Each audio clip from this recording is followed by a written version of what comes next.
This free video training is brought to you by Safety Reports. Our team of consultants at Summit Safety Group have been using their products for the past several years now. Whether it's inspections, training, JSAs, monitoring observations and incidents, or their newest product, Virtual Safety Reports, which is a feature that allows us to remotely conduct audits without leaving our office. They have us covered with high quality and easy to use safety applications. Whether you're looking for a full suite of safety reporting services for the first time, or you're looking for a change from your current provider, check out Safety Reports by visiting summit.safety-reports.com. Their team has done a great job taking care of us, and they will for you as well. Again, that's summit.safety-reports.com. All right, we're going to dive into a solid emphasis training on scissor lifts. These are great, versatile tools that can move you where you need to go. They're also one of the safest devices that should be put to use when ladders are too dangerous to use. But they certainly present their fair share of hazards. According to OSHA, the majority of injuries and fatalities come about due to improper fall protection, stabilization, or positioning. Supervisors, you have to assess the space and identify any potential hazards and only let trained employees operate a lift. Safe use includes proper maintenance, following the manufacturer's instructions, training, PPE, and implementing safe work practices.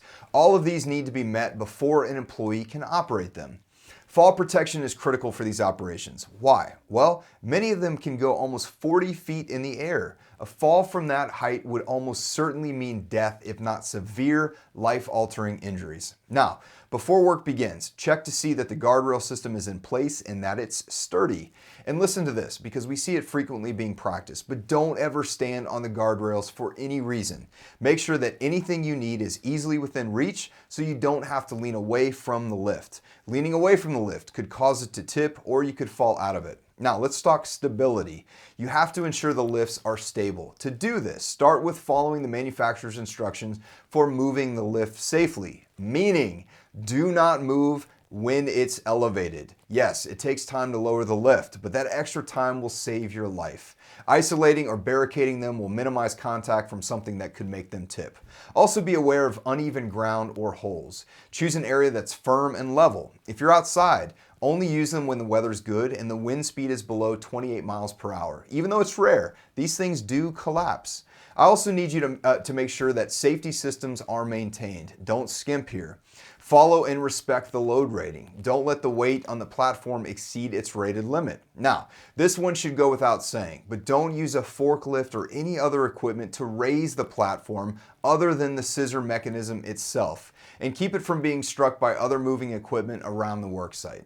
Proper positioning is key to avoiding crushing hazards. You gotta make sure your teammates are trained to be mindful of what's going on around them, especially when a moving scissor lift is near a fixed object, when it's under a door frame or support beam, and when they're operating near moving vehicles. If this is the case, implement some traffic control measures to keep vehicles away from the lifts. Also, ground guides can help when the lifts have to move around workspaces. Proper positioning is also critical when it comes to electrical hazards. Arcs can happen even if the lift or the worker isn't touching live lines. So, just like we preach in every electrical training, stay at least 10 feet away from the power sources, and if you have to get closer than that, make sure that the worker is qualified and trained on how to safely work around electricity. Maintenance has to be done regularly on these guys to be sure they are operating safely. Before each use, test and inspect all the controls and components of the lift. Make sure the guardrails are in good working condition, and lastly, verify that the brakes will hold the lift in position once they're set. By taking these simple steps before use, you could prevent a tragedy. Look, your friends and loved ones are counting on you to make good, safe choices today. Be a leader and lead by example. I'll see you in the next one.